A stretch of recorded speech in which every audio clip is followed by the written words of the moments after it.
Mark had always been the kid everyone laughed at. Without a mother, he often felt invisible, like a background character in someone else's life. One day, determined to change that, even just for a school meeting, he made an unusual request. He called an adult he had met through a legitimate job service, someone who helped families and children in tricky situations.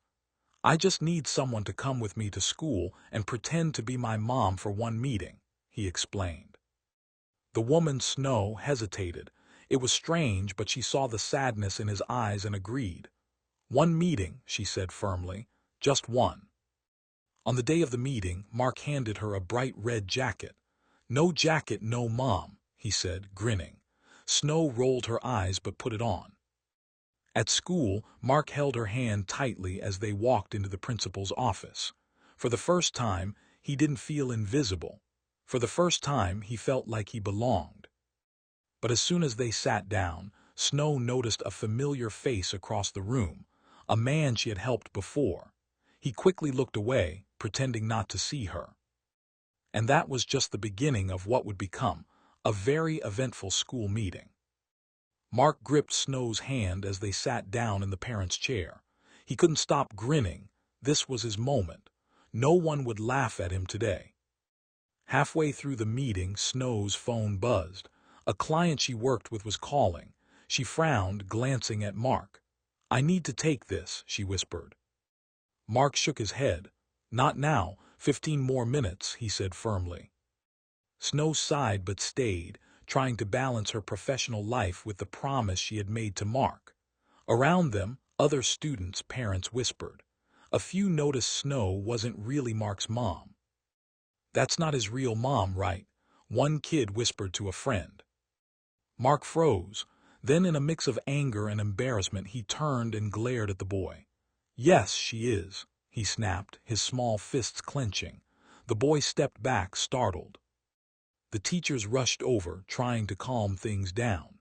The principal raised an eyebrow, but Mark just sat there, frustrated yet oddly proud of standing up for Snow. By the end of the meeting, the room had calmed down. Snow gave Mark a small smile, and he returned it, feeling braver than ever. After the meeting, Mark and Snow walked home together. The streets were quiet, and Mark's steps were lighter than usual. For the first time, he felt like he had someone on his side. Once inside, Snow reached into her purse and slipped a small envelope into Mark's backpack without him noticing. It contained a little extra money. She didn't want him to worry about school supplies or snacks. Later that evening, Mark pulled out the envelope and found the money. He smiled but also felt a strange lump in his throat. He realized he had never really told anyone the truth about his mom. "I've always known she's gone," he admitted quietly to Snow, almost as if confessing a secret. "My grandma, she just didn't want me to be sad, so she said my mom was working far away. I pretended to believe her." Snow listened, her heart aching a little. She realized how much courage it had taken for this small boy to ask for help, to face his fears, and to open up. That night, as Mark lay in bed, he thought about Snow's high heels clicking on the stairs earlier. That sound, simple, ordinary, had become the warmest part of his day. The next morning, Snow found a folded piece of paper tucked inside her purse. Curious, she opened it. It was a school essay titled, "My Mom." As she read, she realized it was about her, about the brief moments she had spent with Mark, the kindness she had shown, and the warmth he had felt even in small gestures. He wrote about how much it meant to him when she held his hand at school, how he felt protected just knowing she was there, and how he wished someone like her could always be part of his life. Snow felt a lump in her throat. She had thought she was just doing a small favor, but to Mark, those moments were monumental. The essay reminded her that sometimes the smallest acts of kindness could leave the biggest impact. Later that day, Mark peeked from the stairs as Snow walked through the door. Seeing her arrive safely made him smile. That little routine, the sound of her footsteps, had already become a comforting rhythm in his life. From that day on, Mark started noticing Snow in ways he hadn't before. Every evening, he'd lie in bed, waiting for the familiar click of her high heels on the stairs. Only when he heard those steps could he finally drift off to sleep. He began leaving little notes around the house, not for her to read, just for himself, recording moments he thought were special, a smile, a laugh, or a kind word. Snow had no idea he was doing this. Meanwhile, Snow started noticing small changes in Mark, too. He was quieter at school, yet more confident. He smiled more, held his head higher, and even participated in class discussions. Something about having someone by his side, even if temporary, was giving him strength. One evening, Snow caught him peeking around the corner as she tidied the living room. She raised an eyebrow. "You know, you don't have to spy on me," she said with a playful smile. Mark froze, cheeks burning, and whispered, "I just like knowing you're here." Snow's heart softened. She realized that, to this boy, she had become more than just a helper for a school meeting. She was someone who mattered. One afternoon, Snow was tidying up when there was a knock at the door. She opened it to find a man in a suit standing there, Mark's father's old colleague. He looked nervous but polite. "Hello, I was told Mark needed some extra support at home," the man said, glancing at Snow. "I didn't realize you were here." Snow felt her heart skip a beat. She quickly realized the man had seen her at the school meeting, the same one who had been awkward and evasive when he noticed her before. Mark, hiding behind the stairs, peeked curiously. Snow calmly invited the visitor in. They talked quietly, and she subtly protected Mark, ensuring the boy didn't feel exposed or embarrassed. By the time the man left, Snow had earned Mark's silent admiration once again. He realized she wasn't just kind. She was smart and brave, capable of handling difficult situations and still making him feel safe. That night, Mark wrote another note in his secret journal. "Snow is amazing. She's brave. She's mine even if she doesn't know it yet." Mark's school announced a surprise honor roll assembly. He had scored the highest in his class on the last test, and for once, he wasn't alone in celebrating. Snow insisted on going with him, slipping into her red jacket, the one Mark had made her wear on their first meeting.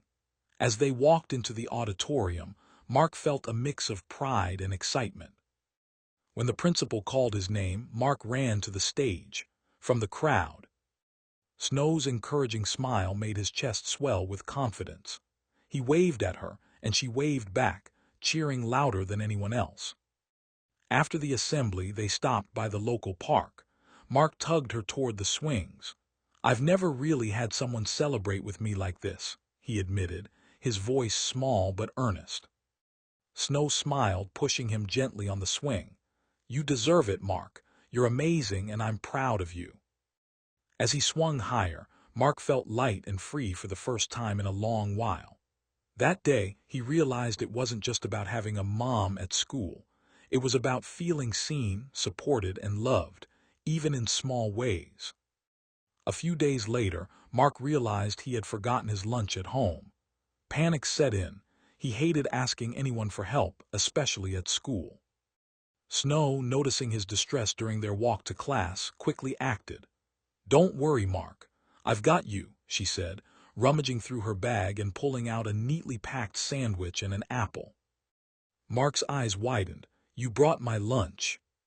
Snow laughed. "Of course, even superheroes need snacks." That simple gesture made Mark's day.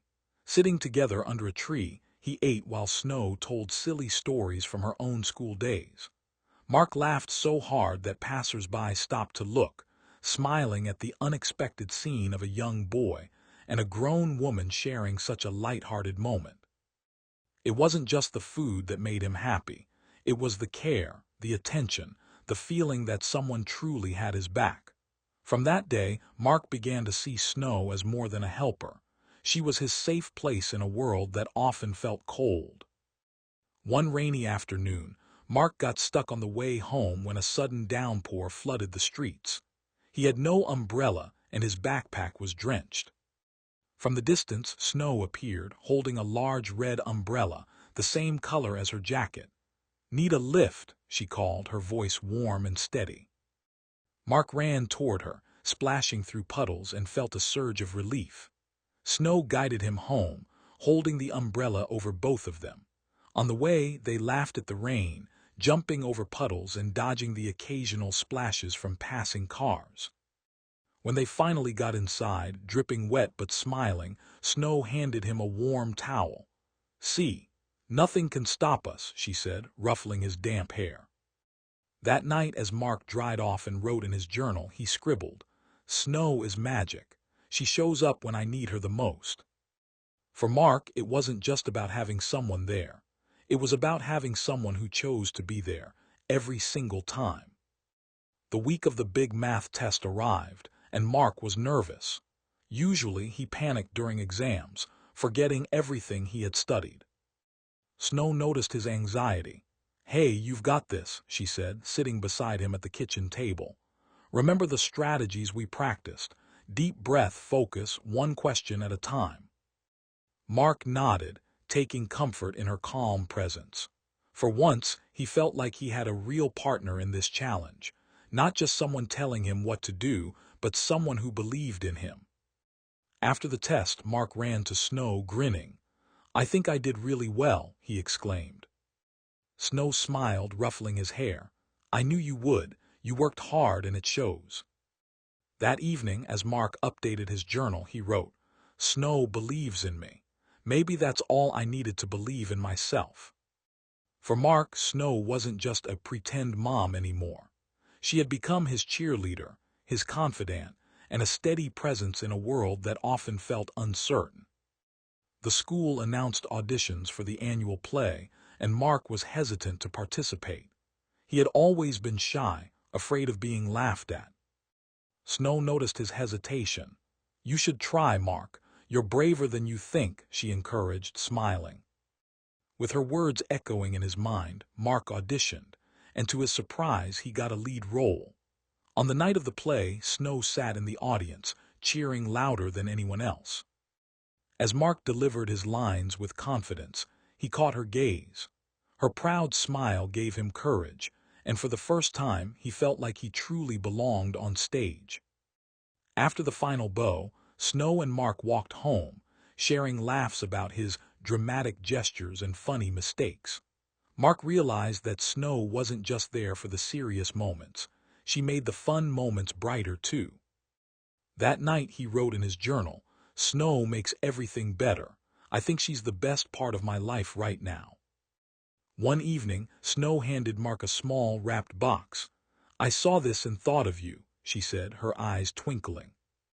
Mark tore the paper off and found a small notebook with a bright red cover, the same color as her jacket. "It's for you to write anything you want," Snow explained. "Thoughts, stories, dreams, whatever." Mark's eyes lit up. "Thank you, this is amazing."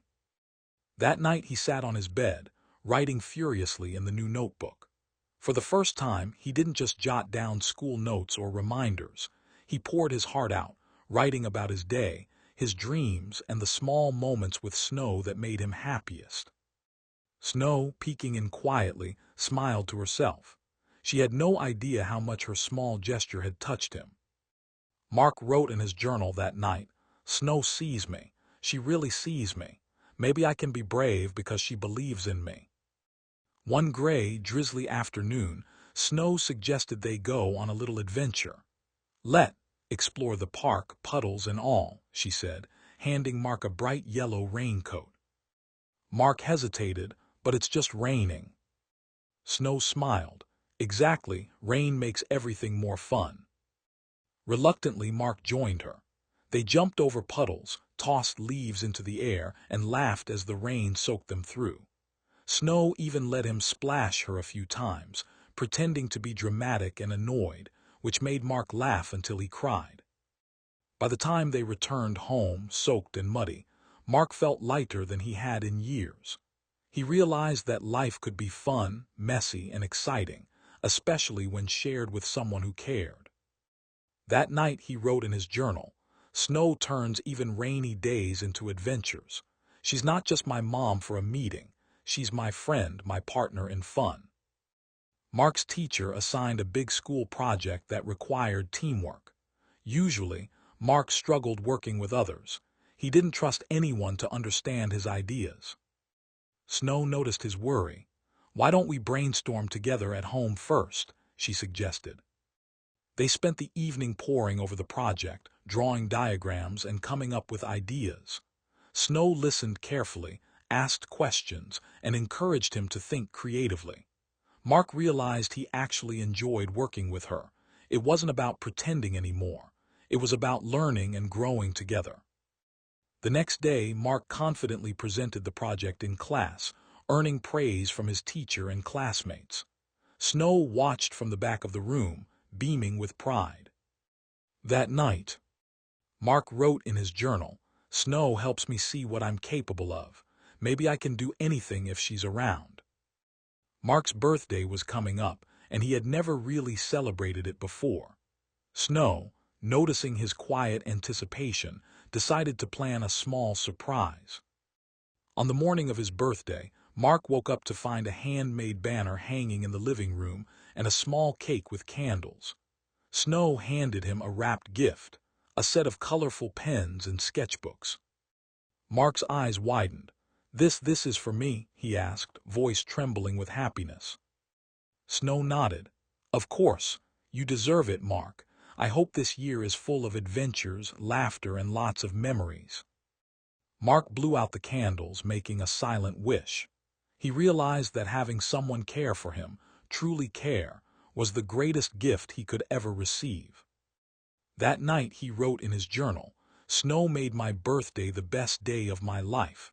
I don't want to forget this ever." One quiet evening, as Mark sat on the couch reading, he looked up at Snow with a serious expression. "Snow, can I tell you something?" he asked hesitantly. "Of course," Snow replied, sitting beside him. Mark took a deep breath. I don't want you to ever leave. You're not just my mom for a meeting anymore. You're my person, the one I can always count on."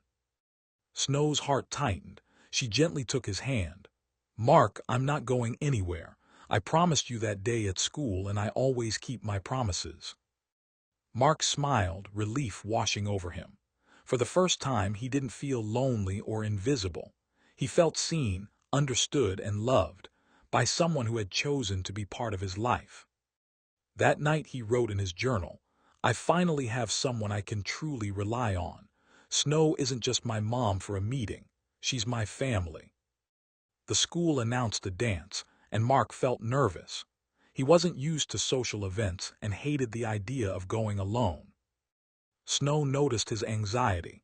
"Why don't I come with you?" she suggested gently. "We don't have to dance if you don't want to, but at least you won't be alone." Mark hesitated, then nodded. At the dance, he clung to her side at first, but gradually he started to relax. Snow encouraged him to laugh, join in the silly dances, and even play some of the fun games. By the end of the night, Mark was smiling from ear to ear, realizing that he could enjoy moments like these when he had someone he trusted by his side.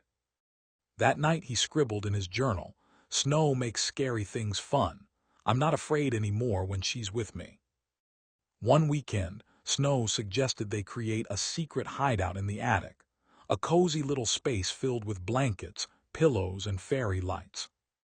Mark's eyes lit up. "A hideout just for us," he whispered excitedly. "Yes," Snow replied with a grin. "A place where we can talk, read, and plan adventures, our own little world." They spent the day setting up the space, hanging drawings and stacking books. By evening, the hideout was perfect. Mark crawled inside with a flashlight, reading Snow's favorite stories aloud and sharing his own imaginative tales. That night, as he drifted off to sleep, Mark wrote in his journal, "Snow is my safe place. Our hideout is magic just like her. I wish every day could be like this." For the first time, Mark felt that he truly had a home, not just a house, but a place filled with warmth, laughter, and someone who cared deeply about him. The school announced a weekend trip to the museum, and Mark felt a mix of excitement and nervousness.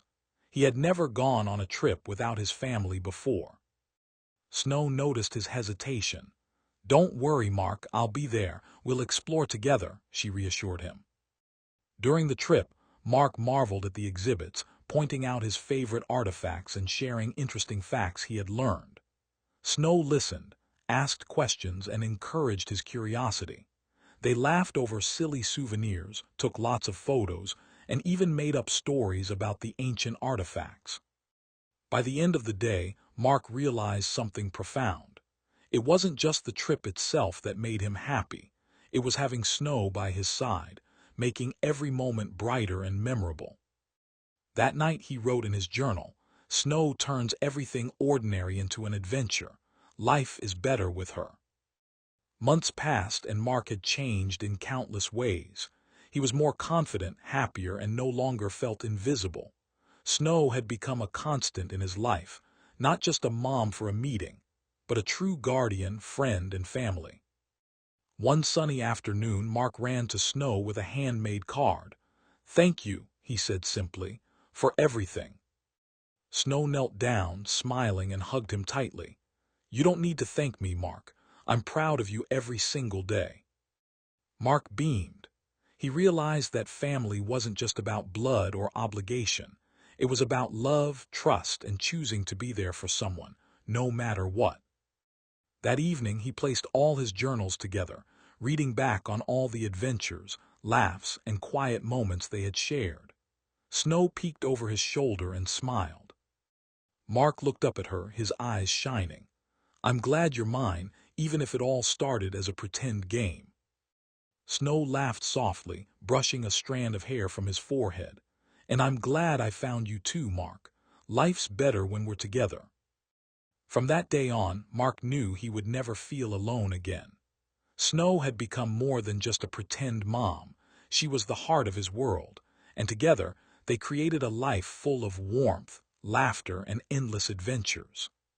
The end.